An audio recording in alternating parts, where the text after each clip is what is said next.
And now I will move on to the third speaker. Uh, he doesn't need any introduction. He is one and the only one.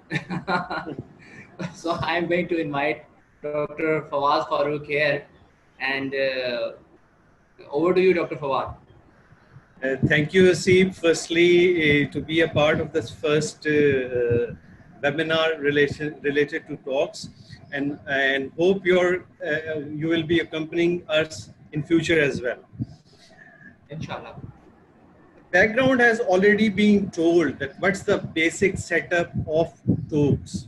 Two segments rotationally and rotational stations and static stations, and the content as well. The important is how to approach towards. Certainly, I'm seeing a lot of audience, almost 98 members are there, participant right now. So expecting both kind of audience, maybe some who were in training phase, and some of them may be close to exam. Ideal is that your training should be so that you should be ready after 3 years of training for TOACS. Because these things which you are going to be asked in TOACS are all those things which you see in your daily routine practices. And if you really have gone through all those, like if we talk about echoes, valvular, structural heart defect, some masses, vegetations, even complications, MI, VSRs and all those. So those who are in training phase should be habitual of seeing those echo by your visual assessment and registering those things in your mind. That's very important right from the beginning. And this so happened, you may got a patient admitted in your ward with MI and VSR. Now it's obligatory to you when this patient is going to echo lab for his echo, whoever is attached to this particular bed should go and see how it looks like. Similarly, pseudoaneurysm and those, and I will bet you if you have gone through these 3 years, seeing every atypical thing. Remember, nobody is going to give you a pliable mitral valve to see in TOACS. It will be always be a typical visual features of something atypical, which you don't see regularly, which comes after in a high volume center. These all kind of cases usually come. But what happens during that training phase, you don't visualize them by yourself. You kept these all things for exam preparation. Ideally, that should not be the case. And same applies to cath. I see a lot of post fellows there in cath. They are just hanging around in the control rooms or in corridors, because nowadays we have a lot of post fellows to do the cases. But even then, if you got a chance to be a third operator, go and watch there and involve in the case. This kind of involvement will give you the opportunity to see all those things which you are being asked in the TOACS. So ideal TOACS preparation is the training. That in training you should have seen, and in every center, if you have gone through 3 years of cardiology, it's almost impossible that you haven't seen these things. Now the issues, certainly those who are close to their exam, they have gone through that part. So now it's important, there are some people in every institute which have this archive or library of such kind of cases with them. Go and take time with them and see all those. And nowadays in internet, it's our days when it was very difficult to find that kind of images and memorize them.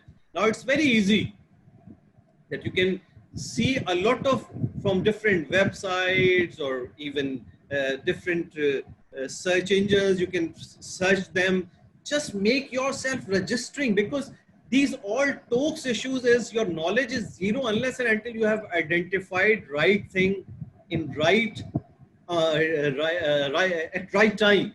That's very important, because if you haven't picked the thing which examiner want you to recognize, then all the rest are gone.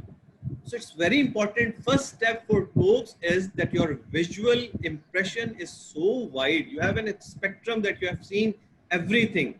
And same applies to ECG. ECGs nowadays, you have in ECGs even device things and pacemakers and all those. Similar apply to even X-rays. Sometimes they ask you a lot of devices. I remember my TOACS, a tissue valve in the X-ray, which I never had seen. So it's always typical of atypical, which you can found in your cardiology, that you have to memorize in your mind for a good, be able to answer.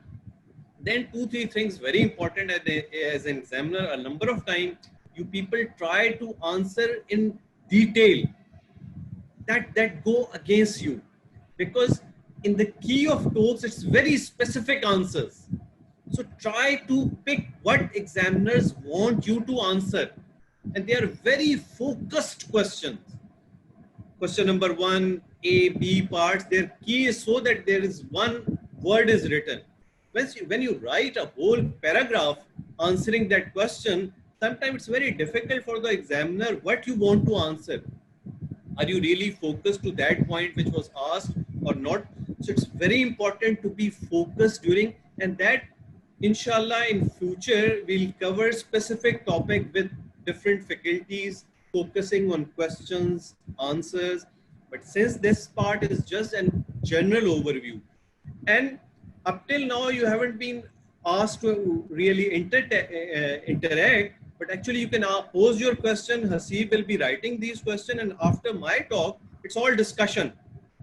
So I hope Hasib must have collected few questions before I end my talks, so that immediately when I complete my talk, we'll going on to the discussion part, and rest of the part of this whole webinar will be discussion, answering your queries regarding whether you are a trainee or a close to exam, wherever you are. Because we luckily have even Arsalan is examiner, I do examining for years, and Hashim is a very fresh graduate of 2 3 years before. So we have a mixed combination of experts to answer, even Hasib, who is also being involved with this talks and other preparation. So a very good panel to answer your all queries, and that's the best you can say time to ask. Hasib, that's the end from my part. Now you can start taking the questions and a discussion.